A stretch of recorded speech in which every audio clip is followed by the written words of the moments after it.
Morning guys, new day, new hope. Let's start our English class.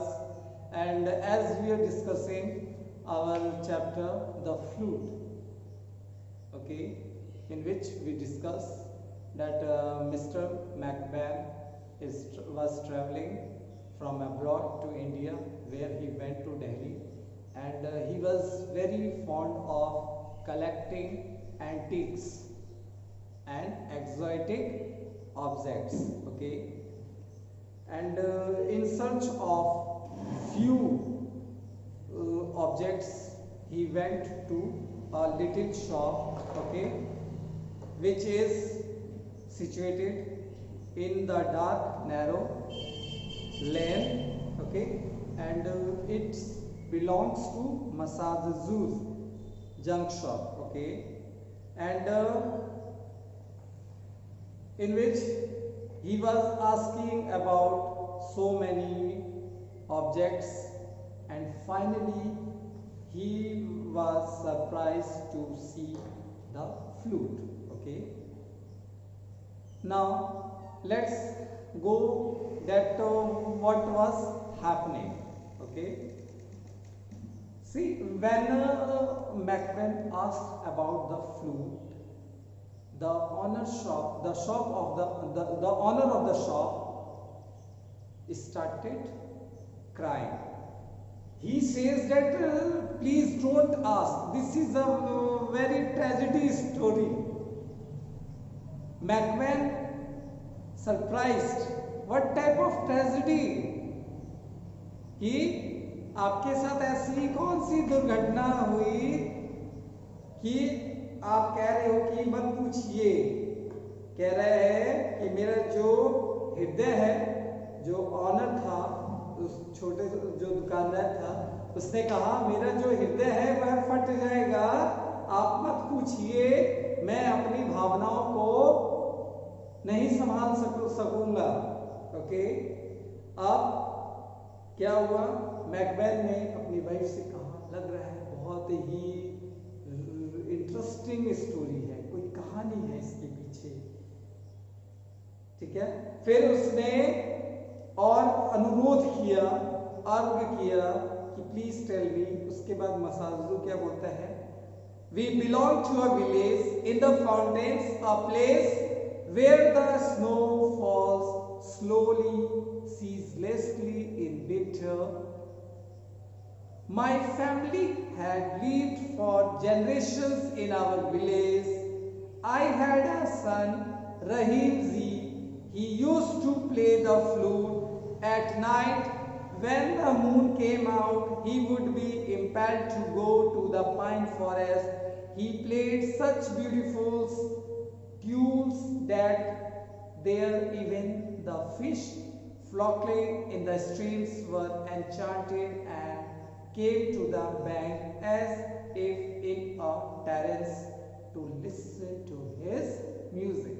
कह रहे कि हम एक छोटे से गांव में जो पहाड़ों के ऊपर है वहां रहते हैं, और उस पे बर्फबारी धीरे धीरे कंटिन्यू लगातार बिना रुके होती रहती है। कह रहे मेरा जो परिवार है कई पीढ़ियों से वहां पे रह रहा है। मेरा एक पुत्र था रहीम जी, वह क्या करता था, वह बांसुरी बजाता था। रात्रि के समय जब चंद्रमा बाहर निकलता था, वह हमेशा पाइन फॉरेस्ट की तरफ जाता था, ठीक है। और उससे वह क्या लगता था कि उसका मन करता था जैसे उसको कोई जबरदस्ती बुला रहा है घने जंगलों में, चीड़ के वनों में, क्या करने के लिए, बांसुरी बजाने के लिए। वह वहां पे बांसुरी बजाता और इतनी अच्छी धुन बजाता कि यहाँ तक कि नदियों से मछलियां भी बाहर निकल के आती किनारे पे, क्या करने के लिए, उसकी बांसुरी की धुन सुनने के लिए। और जैसे लगता कि कोई छत के टेरेस पे या बालकनी में खड़े होकर संगीत सुन रहे हैं, okay. But when the melting snow drift towards the river, when tender shoots came out on the mighty oaks and white cypress and the willow along the river bank started quivering, my son would be captivated by all this beauty. कह रहे परंतु जैसे ही पिघलती हुई जो बर्फ की चट्टान है नदी, वह नदी की तरफ आने लगी तो क्या हुआ, जो पेड़ थे वह टूटने लगे, ठीक है, ओक्स, व्हाइट साइप्रस, और वह नदी के किनारे जो थे टूटने लगे, और उसी के बीच में मेरा बेटा क्या हुआ, उस भव्य सुंदरता के बीच में मेरा बेटा पकड़ लिया गया, जकड़ लिया गया, दब गया. Okay. The moon went to sleep, but Rahimji did not return. We waited till the afternoon, then went in search of him. We found him deep in the forest, fast asleep on a bed of pale pine needles. We called out to him. We shook him, but Rahimji did not even stir. कह रहे कि चंद्रमा भी सोने चला गया, परंतु रहीम जी वापस लौट के नहीं आया. हमने अगले दिन दोपहर तक इंतजार किया, तब हम उसकी खोज में गए और हमने उसे गहरे जंगलों के अंदर ढूंढा. हमने उसे सोता हुआ पाया, क्या, पीले पाइन के वृक्ष के ऊपर. हमने उसे खूब आवाज दी, खूब हिलाया, जगाया, परंतु वह हिला नहीं. Later we discussed that a snake had bitten him. Rahim's hands were still warm around the flute. This is the same flute. बाद में हमने ये पाया कि उसको सांप ने काट लिया और रहीम जी के हाथ अभी भी गर्म थे, जैसे लग रहा था बांसुरी के आसपास कि अभी भी वह बांसुरी ही बजा रहा है. Masazu's voice cracked. He fell silent, hiding his face behind the yellow scarf. He went and sat down on a wooden bench. Before the old man had finished his tale of woe, McMahon has made up his mind. Come what may, he must have that flute. अब मसाजू की जो आवाज थी वह रुकने लगी, खड़खड़ाने लगी, वह चुप हो गया. अपना जो चेहरा येलो स्कार्फ के पीछे छिपाते हुए वह चला गया और लकड़ी की बेंच पर बैठ गया. उससे पहले कि जो बूढ़ा व्यक्ति था वह अपनी कहानी को समाप्त कर पाता, ठीक है, और वह सॉरी बोलता है या दुख भरी कहानी को समाप्त करता. और मैकबेन ने क्या किया, अपना मन बना लिया था कि वह अब तो इस फ्लूट को, इस बांसुरी को जरूर खरीदेगा. Okay. When the old man was not watching, he quietly opened the door of the alcove, took out the flute, and pretending to examine it, casually slipped into his pocket, taking out 500 rupees in crisp note. He deposited them on the bench and made a hasty exit from the shop with his wife. कह रहे जब बूढ़ा व्यक्ति उनकी तरफ नहीं देख रहा था, उसने एक्लोव का दरवाजा खोला और बांसुरी को बाहर निकाला और फिर वह उसका परीक्षण करने लगा. और उसने अपनी पॉकेट में हाथ निकाला, 500 रुपए निकाले और उसको बेंच पर जमा करा दिया. और वह जल्दबाजी में क्या किया, अपनी वाइफ के साथ शॉप से निकल गया. अब कहते हैं कि एक सप्ताह के बाद क्या हुआ, वह कलकत्ता जाने वाला था. फिर वह दोबारा मसाजू की दुकान पर गया, परंतु इस बार वह क्या खरीदना चाहता था, बुद्धा की जो स्टैचू थी वह उसको खरीदना चाहता था. परंतु जैसे ही उसने एंटर किया, as he entered the shop, a fair and handsome young man rose to greet him.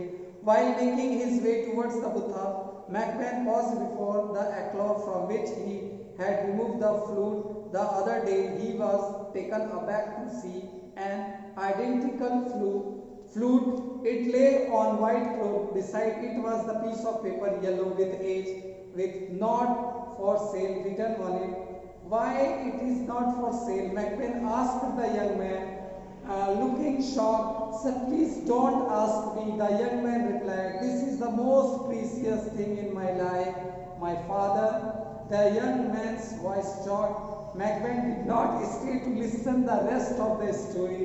How sad, he cried, and leaped towards the door. Means guys, अब कहते हैं कि एक हफ्ते के बाद जब मैकमैन को कलकत्ता के लिए वापस जाना था तो वह दोबारा मैकबेन की मसाजदू की दुकान पर गया और इस बार उसे बुद्धा खरीदना था। जैसे ही उसने दुकान में प्रवेश किया, एक युवा नौजवान उठा और उन्हें अभिवादन किया। अब जबकि वह बुद्धा की तरफ बढ़ रहा था, तब तक वह क्या किया, एक्लॉग के सामने रुका और फिर से उसने क्या देखा, जहां से उसने क्या हटाया था, बांसुरी हटाई थी, वहां पर फिर से एक बांसुरी है, ठीक है, वहां पर। और वह उसे देख के ही वॉज शॉक्ड कि वह उसे झटका लगा कि फिर से वहीं पर उसी बांसुरी की जैसी एक और बांसुरी है और वह सफेद कपड़े में लिपटी हुई है और पीले रंग का कागज लगा हुआ है जिस पे लिखा हुआ है नॉट फॉर सेल, कि यह बेच बिक्री के लिए नहीं है। मैकबेन ने पूछा उस युवा नौजवान से कि यह बेचने के लिए क्यों नहीं है। अब जो युवा नौजवान था वह चिंतित दिखाई देने लगा। सर क्या कहने लगा कि श्रीमान जी आप इसे मत पूछिए, यह बहुत ही मूल्यवान वस्तु है मेरे जीवन में, मेरे फादर, मेरे पिताजी।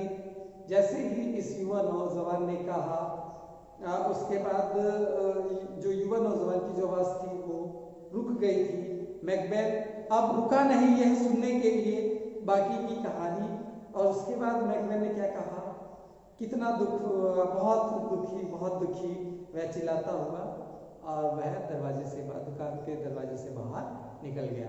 Guys, this is a very funny story that what is type of story they have created to sell their objects. Okay guys, I hope you got the clear message about the flute. Thank you guys.